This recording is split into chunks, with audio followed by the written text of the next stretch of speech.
Olá, meus amigos, torcida aqui Canta e Fibra, seja mais uma vez muito bem-vindos ao canal do Guache, o canal que foi criado para falar de futebol e o seu entorno, mas com grande ênfase e às vezes até um tanto quanto tendenciosa em relação ao Palmeiras. Você que já nos conhece, é inscrito, seja bem-vindo mais uma vez, curta e compartilhe. Você que está chegando pela primeira vez, seja igualmente bem-vindo e se gostar do conteúdo, te convido a se inscrever, curtir e a compartilhar. E na edição de hoje, dança dos técnicos no futebol brasileiro. Curica, o sem passaporte. Fizeram malvadeza com o malvadão. E continua o calvário do Cruzeiro. Verdão pela segunda rodada da Libertadores. A excessiva troca de técnicos no futebol brasileiro significa uma das nossas grandes mazelas. Como referência, pegamos o período, a era Abel Ferreira no futebol brasileiro. Abel Ferreira assinou contrato com o Palmeiras no dia 30 de 10 de 2020. No dia 5 do 11, ele estreava no Campeonato Brasileiro contra o Bragantino, numa vitória de 1-0, gol do Verón. De lá pra cá, passaram-se 4 anos e 5 meses. E fizemos um comparativo com o futebol carioca. Nesse período, o Fluminense teve 8 trocas de técnicos. O Flamengo 9, o Botafogo 10 e o Vasco 14. Tanto é que esse é um problema do futebol brasileiro e não sim questões específicas e não questões conjunturais, mas sim estruturais, porque são times que vivem realidades absolutamente diferentes. O Fluminense tem as suas contas relativamente bem estruturadas, já o Flamengo tem as suas contas absolutamente bem estruturadas. O Botafogo é uma SAF, onde você tem um dono, teoricamente você tem um dirigente profissional. Já o Vasco vive uma situação, não conseguiu ainda se acertar no Campeonato Brasileiro. Tanto é que apresenta realmente um número de trocas bastante maiores. Somando todas as trocas, ao longo de 4 anos e 5 meses, foram 41 trocas de técnicos no futebol carioca, o que representa uma troca a cada 39 dias. É um cenário absolutamente insalubre. Bom, então vamos para o nosso segundo tema da noite, que é falar a respeito do Curica, o sem passaporte. Eu tô achando que o Corinthians não é só passaporte que não tem, não deve ter nem documentação, viu? Tô achando que ali não tem nem certidão de nascimento, para te falar a verdade. Bom, o Curica é um time que nos enche de alegria por diversos aspectos. Eu lembro que teve uma vez na Fazendinha que os jogadores, na época não tinha ainda o CT, inviabilizou o treino porque o pessoal tinha colocado esterco. O pessoal tinha colocado esterco lá no gramado e ficaram 3 dias sem poder treinar.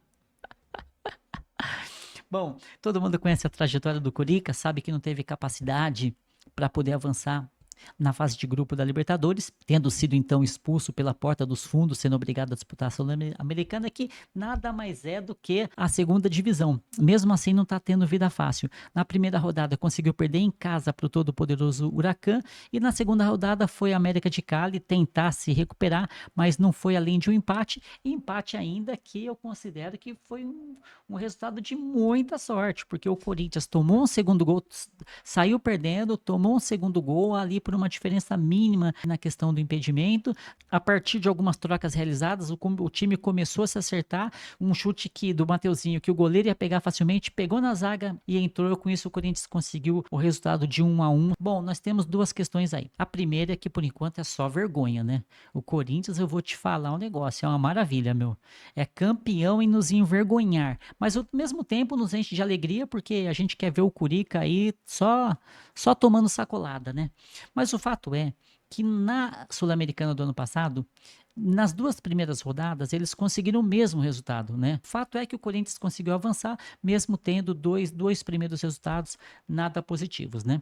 Agora, no final de semana, a gente vai ter Palmeiras e Corinthians em Barueri no sábado, e é sempre um jogo muito difícil, né? Um jogo bastante truncado. O Curica vem mesmo como sendo o jogo da vida deles, não deixando o jogo evoluir, que é o que resta para eles hoje em dia, não é verdade? E o Flamengo fizeram malvadeza com o malvadão. Então, né, o Córdoba, que está na sua primeira edição de Libertadores, até 2014 estava na terceira divisão, veio para o Maracanã absolutamente sem cerimônia, estádio lotado, não tomou conhecimento e foi para cima do malvadão, e no primeiro tempo sapecou-lhe um 2-0, que eu vou te falar uma coisa, viu? Se fosse no Palmeiras, eu estaria arrasado, destruído, ia ser um dia muito complicado para mim. Com certeza, né? Foi assim para o flamenguista, que acabou tropeçando, complica um pouco a situação na Libertadores. São 2 jogos com 3 pontos, está em terceiro lugar, então tem que abrir o olho, tem que ficar atento, tem que. Ah, lembrando que na primeira rodada conseguiu uma vitória fora, mas foi uma vitória meio que achada, viu?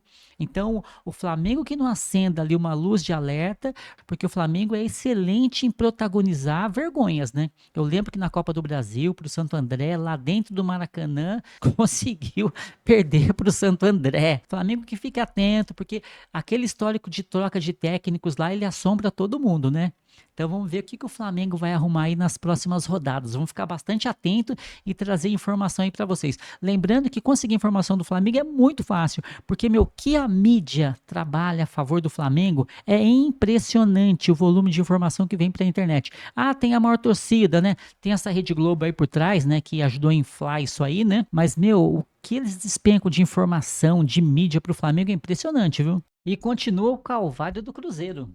Olha, gente, eu sinceramente não sei que tipo de acerto de conta, que tipo de ajuste tem que ser feito lá pelos deuses em relação a esse tal de Pedrinho.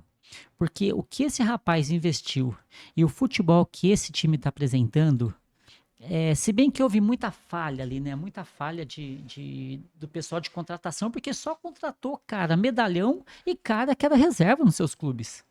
O Gabigol era reserva, o Dudu era reserva. Então eu não sei que tipo de acerto que esse rapaz, ele não deve ter jogado pedra na cruz, ele deve ter jogado coisa muito pior na cruz.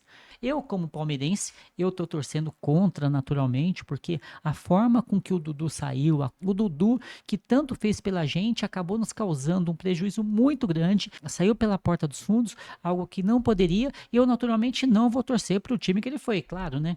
Mas esse Pedrinho, eu vou te falar sério, quando o Ronaldo tirou a bunda da frente do Cruzeiro, que na verdade era uma naba violenta, meu, e esse Pedrinho assumiu, eu falei, meu, esse cara, ele talvez ele não saiba onde que ele tá se enfiando.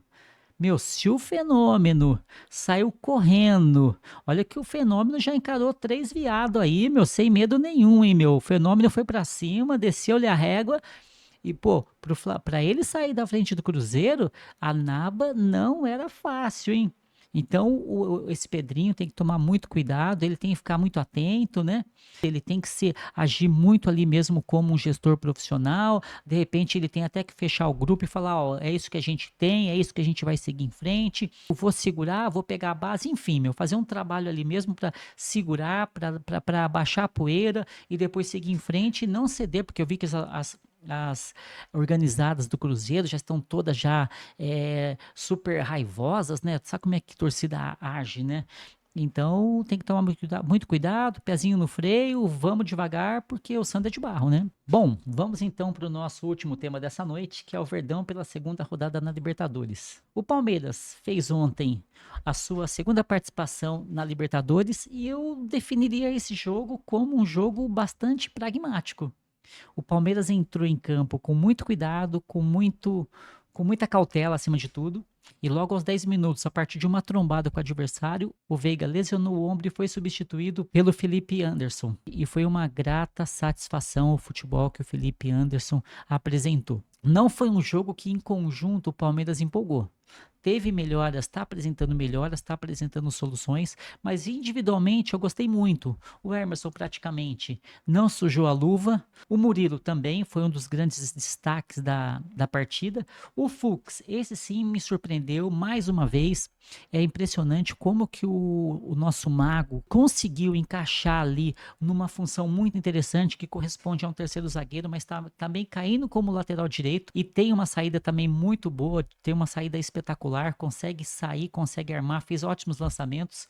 O Emiliano, que está cada vez melhor na partida, está cada vez mais à vontade. Já o Rios, ele marcou, correu, eu acho que ele falhou muito, ele deu muito bote em falso. O Palmeiras foi exposto a um grande perigo por um Cerro Porteño, que é um time muito limitado, mas foi colocado em perigo graças a botes que o Rios deu errado. Mas ele foi, sem dúvida nenhuma, o homem do jogo, porque ele que fez O gol, ele ainda criou uma polêmica muito grande quando mandou a torcida ficar em silêncio, depois se desculpou, aos poucos foi ganhando a confiança da torcida novamente.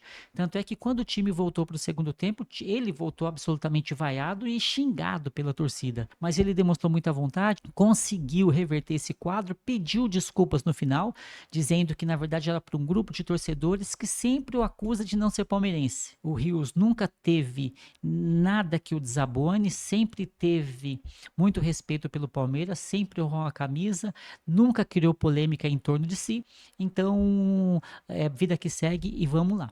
O Estevão, mais uma vez, teve uma participação incrível, é uma válvula de escape muito importante para o Palmeiras. Eu tenho certeza que o Abel vai montar um esquema tático que vai fazer com que a gente consiga superar rapidinho essa Estevão dependência e vida que segue. O Roque Júnior não conseguiu seu gol, ele fez um gol, um arremate com a perna esquerda, mas ali por uma questão de unha, impressionante como foi difícil para o VAR chegar determinar o impedimento dele. Eu vejo com muito otimismo, um jogador de força, um jogador que gosta de jogar a bola na frente, sair para o arranque, então é um jogador que vai nos ajudar demais. O Veiga não teve como jogar, o Piquerez mais uma vez também muito decisivo, o Piquerez muito bem na marcação, muito bem na saída de jogo, consegue fazer o jogo desenvolver muito ali pela lateral, é uma arma impressionante. E por fim, o nosso querido Felipe Anderson, que é alguém que a gente confia muito, é um cara de grande futebol, que tem muito a agregar para o Palmeiras e fez uma partida incrível. Ele participou nos 3 gols do Palmeiras. Embora só um tenha valido, né? O Palmeiras fez 3 gols, um valeu naturalmente e outros 2 em impedimento, né? O Palmeiras agora é o líder do grupo com 6 pontos. Atrás vem o Bolívar, próximo adversário do Palmeiras. O Palmeiras vai jogar lá na altitude, um jogo difícil. Na Era Abel foi o único jogo que o Palmeiras perdeu fora, mas jogou com time reserva por conta da final do Paulista. Então é um jogo muito difícil e muito importante para o Palmeiras para poder manter a liderança. Em terceiro lugar vem o Cerro Porteño e em quarto o Sport Cristal, que até agora não conseguiu nenhum ponto, não conseguiu pontuar. O Palmeiras está caminhando de uma maneira muito sólida para fazer a pontuação, para conseguir a classificação, a ponto de ter a tranquilidade de trazer as decisões na fase do mata-mata, trazer as decisões para o nosso Allianz, onde a gente realmente é muito forte, a gente consegue desenvolver um futebol muito grande ao lado dessa torcida que canta e vibra.